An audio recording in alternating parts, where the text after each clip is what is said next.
بسم اللہ الرحمن الرحیم۔ السلام علیکم۔ جب یہ سب لوگ دوبارہ مصر پہنچے، حضرت یوسف علیہ السلام نے دسترخوان بچھوایا اور ان کے سامنے کھانا چنا گیا۔ کھانے سے فارغ ہو کر حضرت یوسف علیہ السلام نے تنہائی میں بنیامین کو بلا کر اپنے آپ کو ظاہر کر دیا اور کہا کہ ابھی اور بھائیوں کو مت بتانا۔ بنیامین کو خوشی کی انتہا نہ رہی اور حضرت یوسف علیہ السلام سے لپٹ کر خوب روئے اور کہا، اے بھائی یوسف علیہ السلام، میں اب آپ ہی کے پاس رہوں گا، مجھے واپس نہ بھیجیے۔ حضرت یوسف علیہ السلام بولے، ہاں میں بھی یہی چاہتا ہوں، تمہیں روکنے کی ایک تدبیر کروں گا، تم اپنے دل میں رنجیدہ مت ہونا۔ اس کے بعد سب کی بوریوں میں غلہ بھر دیا گیا اور حضرت یوسف علیہ السلام کے حکم سے بنیامین کی بوری میں شاہی پیالہ چھپا کر رکھ دیا گیا اور یہ سب 11 بھائی مصر سے خوشی خوشی روانہ ہوئے۔ ابھی شہر سے باہر نکلے ہی تھے کہ شاہی گماشتہ آوازیں دیتا ہوا آن پہنچا کہ اے قافلے والوں، شاہی پیالہ گم ہو گیا ہے، کیا تم لوگوں نے تو نہیں چرایا؟ برادران یوسف ٹھہر گئے اور کہا، ہم لوگ اللہ کے نبی کی اولاد ہیں، ہم ہرگز چور نہیں۔ شاہی گماشتے نے کہا، اچھا تم سب واپس چلو، تمہاری تلاشی لی جائے گی۔ سب نے کہا، ہم سب بخوشی تلاشی دینے کو تیار ہیں۔ چنانچہ سب کی تلاشی لی گئی اور بنیامین کی بوری سے شاہی پیالہ برآمد ہو گیا۔ حضرت یوسف علیہ السلام نے کہا، اچھا بنیامین مجرم ثابت ہو چکا ہے، اب تم اس کو نہیں لے جا سکتے۔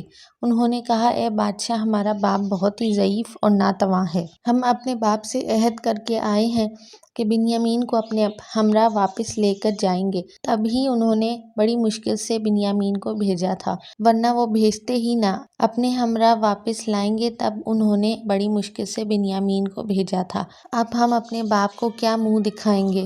اے بادشاہ، اس کے بدلے میں جس کو چاہے گرفتار کر لے اور اس کو چھوڑ دے۔ مگر حضرت یوسف علیہ السلام نے کہا کہ ایسا ہرگز نہیں ہو سکتا۔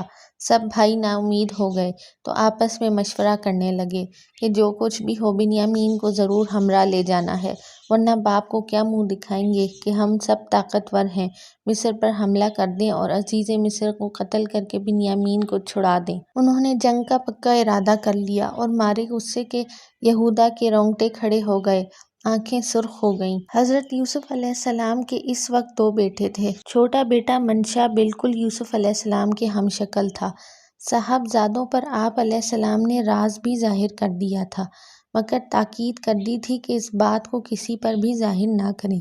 جب آپ علیہ السلام نے یہودا کو نہایت غصے میں دیکھا تو منشا کو کہا کہ بیٹا ذرا جاؤ اور اپنے چاچا جان کی پشت کے پیچھے سے جا کر ہاتھ رکھ دو۔ منشا کا ہاتھ رکھنا تھا کہ یہودا کا سارا غصہ سرد پڑ گیا اور پانی پانی ہو گیا۔ یہودا نے حیرت سے پیچھے مڑ کر دیکھا اور کہا، کیا تو آل یعقوب علیہ السلام سے ہے؟ منشا سرحد سے بھاگ کر اپنے باپ کے پاس پہنچ گیا۔ یہودا نے کہا، بھائیو واپس چلو، ہم عزیز مصر پر غالب نہ آ سکیں گے، وہ ہم سے زیادہ طاقتور ہے اور یقیناً یہاں پر کوئی نہ کوئی آل یعقوب سے موجود ہے۔ اس کے بعد حضرت یوسف علیہ السلام نے سب کو اپنے سامنے طلب کیا اور نہایت غضبناک ہو کر کہا، کیا میں تمہارے ساتھ اسی لیے احسان اور سلوک کیا تھا کہ تم میرے ہی دشمن بن جاؤ اور اہل مصر کو قتل کرنے پر آمادہ ہو جاؤ؟ میں تمہیں محض اس لیے چھوڑتا ہوں کہ تمہارے آباء و اجداد صالحین میں سے تھے، ورنہ میں تم کو سخت سزا دیتا۔ برادران یوسف آپ علیہ السلام کی جھڑکی سن کر تھر تھر کانپنے لگے اور نہایت خاموشی کے ساتھ چل دیے اور باپ کے پاس اپنی صفائی پیش کرنے کے لیے کچھ مصریوں کو بھی اپنے ہمراہ لے کر کنعان کی جانب روانہ ہو گئے۔ جب یہ لوگ حضرت یعقوب علیہ السلام کی خدمت میں پہنچے تو سارا ماجرا بیان کیا اور مصریوں کو شہادت کے لیے پیش کیا اور کہا، اے باپ، عزیز مصر پر ہمارا کچھ زور نہ چل سکا، ہم ان سے لڑنے کے لیے آمادہ ہوئے مگر ہماری طاقت یکدم سلب ہو گئی۔ حضرت یعقوب علیہ السلام نے خاموشی کے ساتھ ان کی سرگزشت سنی اور اس کے بعد عزیز مصر کے نام ایک خط لکھا، اس پر اپنی مہر لگائی اور بیٹوں سے کہا کہ تم عزیز مصر تک یہ ہمارا خط پہنچا دو۔ یہ سب کے سب پھر مصر روانہ ہو گئے اور عزیز مصر کی خدمت میں حاضر ہوئے۔ حضرت یعقوب علیہ السلام کا خط پیش کیا اور کہا، اے بادشاہ، یہ ہمارے باپ کا آپ کے نام خط ہے۔ حضرت یوسف علیہ السلام نے جب خط لے کر اس کو چوما اور اپنی آنکھوں سے لگایا، پھر اس کو کھول کر پڑھا۔ اس میں لکھا تھا، اے عزیز مصر، یعقوب بن اسحاق بن ابراہیم کی جانب سے تم کو سلام ہے۔ اے عزیز مصر، ہم انبیاء کرام میں سے ہیں، ہم لوگ اگرچہ دکھ اٹھاتے ہیں لیکن خدا ہماری مدد کرتا ہے۔ اے عزیز مصر، میرا دل پہلے ہی دکھا ہوا ہے۔ میرا ایک لڑکا یوسف اپنے بھائیوں کے ہمراہ گیا تھا، اس کے بھائیوں نے آ کر کہہ دیا کہ اس کو بھیڑیا کھا گیا ہے، جس کے غم میں اندھا ہو گیا۔ میری کمر جھک گئی ہے، ہم اولاد نبی میں سے ہیں، اس لیے چوری نہیں کر سکتے۔ مظلوموں اور غریبوں کے ساتھ ایسا ظلم کرنا درست نہیں ہے۔ اے عزیز مصر، تم نے خود اپنا کٹورا بنیامین کی بوری میں چھپا دیا تھا، وہ چور نہیں ہے۔ اے عزیز مصر، اگر تو بنیامین کو آزاد کر دے تو احسان ہوگا، ورنہ میں اس کی گرفتاری کو بھی خدا کی شان سمجھوں گا۔ یعقوب بن اسحاق بن ابراہیم۔ حضرت یوسف علیہ السلام خط پڑھ کر بہت روئے اور بھائیوں کو اپنے حضور طلب کیا۔ اس سے پہلے جب آپ بھائیوں سے گفتگو کرتے تھے تو ترجمان کے ذریعے کرتے تھے، مگر آج ان سے براہ راست ان کی مادری زبان میں ہم کلام ہوئے اور بیع نامہ جو انہوں نے چائے کنان پر تاجر کو لکھ کر دیا تھا ان کے سامنے ڈال دیا اور کہا، کیا تم بتا سکتے ہو کہ یوسف کے ساتھ تم نے کیا کیا، کیا زیادتیاں کی ہیں؟ وہ حیرت میں دم بخود تھے، ان کے چہرے زرد پڑ گئے۔ انہوں نے کہا، کیا آپ یوسف تو نہیں ہیں؟ ہاں، میں یوسف ہوں اور یہ بنیامین میرا بھائی ہے۔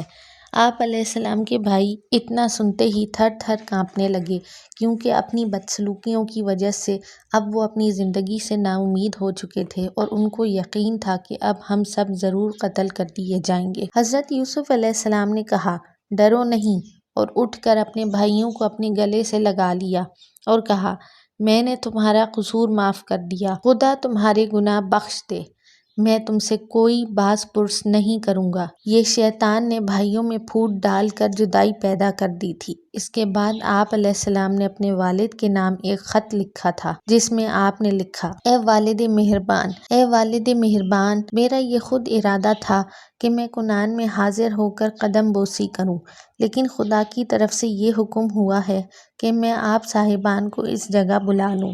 اے باپ، خدا کے لیے جلد از جلد اس جگہ آ جائیے، میں آپ کی زیارت کے لیے بے تاب ہوں۔ اہل و عیال کی سواری کے لیے خچر اور سفر خرچ کے لیے بھی میں نے بھیج دیا ہے کہ سب لوگ آسانی سے یہاں پہنچ جائیں۔ خط اور سامان دے کر آپ نے بھائیوں کو کنعان کی جانب روانہ کر دیا اور کہا کہ سب کو لے کر، جو کہ 40 نفر تھے، جلد از جلد مصر واپس آ جانا۔ حضرت یوسف علیہ السلام نے حضرت جبرائیل علیہ السلام کی ہدایت کے مطابق اپنا کرتا بھی بھائیوں کو دے دیا تھا اور ان سے کہہ دیا تھا کہ میرا کرتا ان کی آنکھوں پر ڈال دینا، اس سے والد بزرگوار کی آنکھیں روشن ہو جائیں گی اور ان کی بینائی واپس آ جائے گی۔ برادران یوسف ماہ سامان اور خط کے مصر سے روانہ ہو گئے۔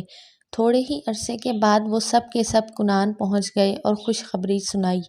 حضرت یعقوب علیہ السلام کی آنکھوں پر وہ کرتا ڈال دیا، جس سے ان کی آنکھیں فوراً روشن ہو گئیں۔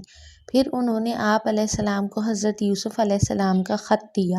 خط پڑھتے ہی آپ علیہ السلام نے ماں اہل و عیال کے کنعان سے کوچ کیا اور مصر کی جانب روانہ ہو گئے۔ ادھر حضرت یوسف علیہ السلام نے حکم دے دیا کہ تمام فوج و اہل شہر حضرت یعقوب علیہ السلام کے استقبال کے لیے نکلیں اور نہایت شاندار استقبال کیا جائے۔ چنانچہ ایسا ہی ہوا۔ حضرت یوسف علیہ السلام بھی استقبال کے لیے نکلے۔ 40 برس سے بچھڑے ہوئے باپ اور بیٹے آج ملے اور دونوں لپٹ کر خوب روئے۔ دونوں کی ملاقات کا نظارہ سوچ سے باہر ہے کہ کیا کیفیت ہوئی ہوگی، آپ خود ہی اندازہ لگائیے۔ حضرت یوسف علیہ السلام کی زندگی سے ہمیں ان کی بڑائی اور اعلیٰ کردار کی یہ مثالیں ملتی ہیں جن کی کوئی نظیر نہیں۔ اللہ تعالی ہم سب کو بھی حضرت یوسف علیہ السلام جیسا صابر اور شاکر بننے کی توفیق عطا فرمائے۔ آمین ثم آمین یا رب العالمین۔